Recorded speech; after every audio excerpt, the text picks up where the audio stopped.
The arts are a way of helping us to imagine who we are, imagine who we might be. They bring pleasure, but the arts are also there to agitate, to provoke, to protest, to make us think again about the choices that we made, to remind ourselves that we are fellow members of the human species and that we must care for others and we must understand others.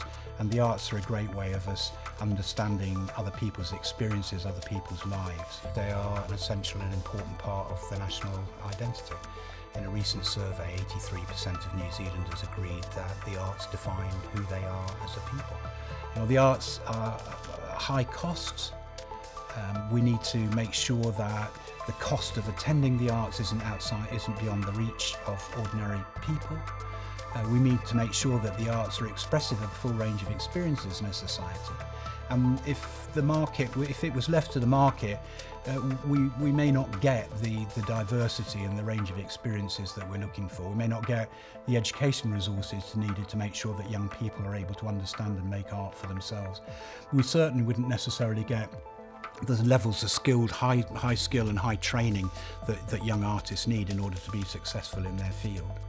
And I think that nations are to a certain extent judged by their cultural offer. I mean, certainly in the United Kingdom, our international standing is very closely tied to our cultural and creative achievements. They are, if you like, a kind of soft power by which we can make our influence on the world in a gentle and peaceful and collaborative way. And I think that that's very important.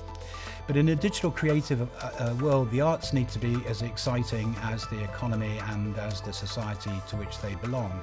And that, as in all forms of creative work, depends upon research and development.